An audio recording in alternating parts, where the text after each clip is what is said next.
मैं Manita from JBAB पाकड़डांड सामाजिक विज्ञान की इस कक्षा में आप सभी का स्वागत है। बच्चों, आप सभी अच्छे होंगे।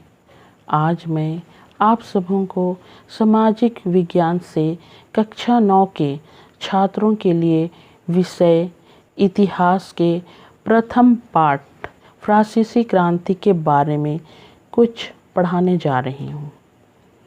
14 जुलाई 1789 की सुबह पेरिस नगर में आतंक का माहौल था।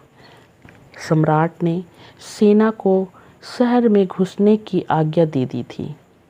इससे आप सभी समझ ही सकते हैं कि माहौल कितना गर्म हो गया होगा। सैकड़ों लोगों का एक समूह पेरिस नगर के पूर्वी भाग की ओर चल पड़ा। किले की जेल को तोड़ डाला, जहां बहुत मात्रा में हथियार और गोला बारूद मिलने की संभावना थी। सभी को उन्होंने कब्जे में कर लिया। इस लड़ाई में कमांडर मारा गया और कैदियों को छुड़ा लिया गया। इस घटना के बाद कई दिनों तक पेरिस तथा देश के देहाती क्षेत्रों में कई और संघर्ष होते रहे। जैसे मैंने पहले वीडियो भाग 1 में बताया था कि सन 1774 ईस्वी में राजवंश का लुई 16वें फ्रांस की राजगद्दी पर बैठा। उस समय उसकी उम्र केवल 20 साल की थी। उसकी शादी ऑस्ट्रिया की राजकुमारी मेरी एंटोनेट से हुआ था। लुई 16वें के शासनकाल में बच्चों, आपको पता ही होगा कि उनके ऊपर जो कर्ज यानी कि लोन था वह पहले से ही बहुत ज़्यादा था। लेकिन उसके बाद एक घटना हुई जिससे उनका कर्जा, लोन और ब्याज कहिएगा बहुत ही ज़्यादा बढ़ गया, जो उनको देना पड़ा। इस बीच एक ऐसी घटना हुई जिसमें लुई 16वें के शासनकाल में फ्रांस ने अमेरिका के 13 उपनिवेशों को साझा शत्रु ब्रिटेन से आज़ाद कराने में सहायता दे दी। फिर उनकी स्थिति और भी बुरी हो गई। स्थिति यह हुई कि इस युद्ध के चलते फ्रांस पर अत्यधिक कर्ज बढ़ गया था। इससे पहले भी उन पर कर्जा था, लेकिन अब उनका कर्जा और ज़्यादा बढ़ गया और ब्याज भी बहुत ज़्यादा। अब जो उनकी ज़रूरतें भी बढ़ गई, जैसे विद्यालय, विश्वविद्यालय चलाना या और भी कई चीज़ें। फिर उसके बाद उसने क्या किया, अब उनके पास सिर्फ एक ही रास्ता था और उस रास्ते से जनता को दुख पहुंचता। लेकिन ये रास्ता तो वही था, वह था कर को बढ़ा देना।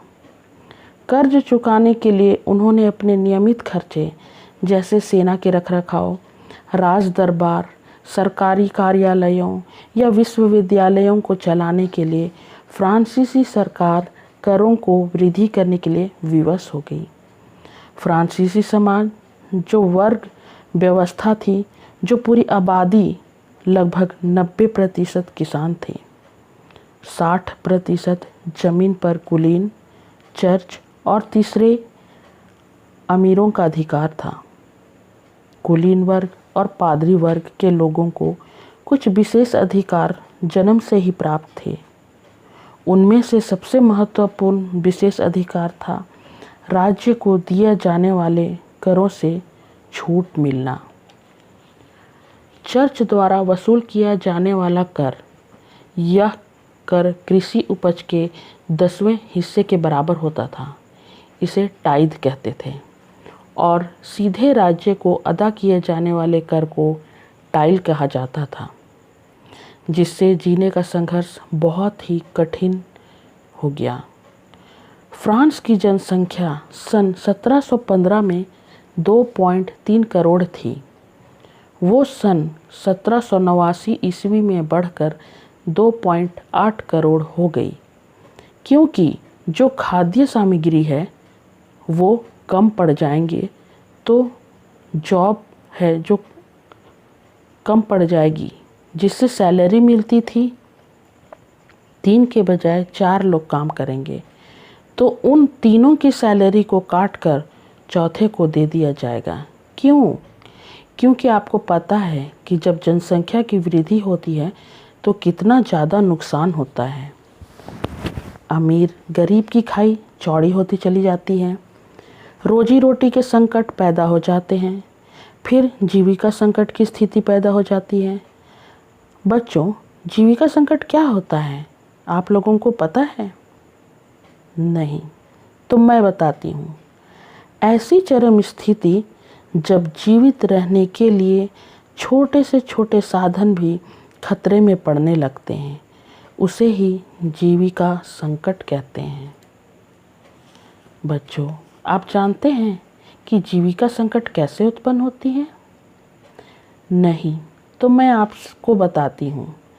जब हम खेतों में फसल लगाते हैं और फसल खराब हो जाती है तो अन्न का अभाव हो जाता है। जब अन्न या अनाज का अभाव हो जाएगा तो खाद्य सामग्री यानी चावल, दाल, आटा, अन्य खाने की सभी चीज़ों की कीमत बढ़ जाएगी। जब इन सब की कीमत बढ़ जाएगी तो गरीब व्यक्ति इसे खरीद नहीं कर पाएगा। इससे 2 परेशानी और होंगी। या तो वह व्यक्ति नहीं खाने की वजह से कमज़ोर हो जाएगा या फिर दंगे फसाद का जन्म होगा। जगह जगह खाद्य सामग्री को लेकर मार काट होगा। जहां खाद्य सामग्री को लेकर दंगे होंगे वहां मृतकों की संख्या में वृद्धि होगी। और दूसरा, जहां नहीं खाने पर शरीर कमज़ोर हो जाएगा वहां महामारी आएगी। इन दोनों की वजह से ही मृतकों की संख्या में वृद्धि होगी। बच्चों, अब आप अच्छी तरह से समझ ही गए होंगे कि जीविका संकट क्या है। ठीक है, तो बच्चों, आज का वीडियो यहीं तक। अगले वीडियो में हम अगले भाग 3 में फिर से मिलेंगे। तब तक के लिए घर में रहिए, सुरक्षित रहिए। धन्यवाद।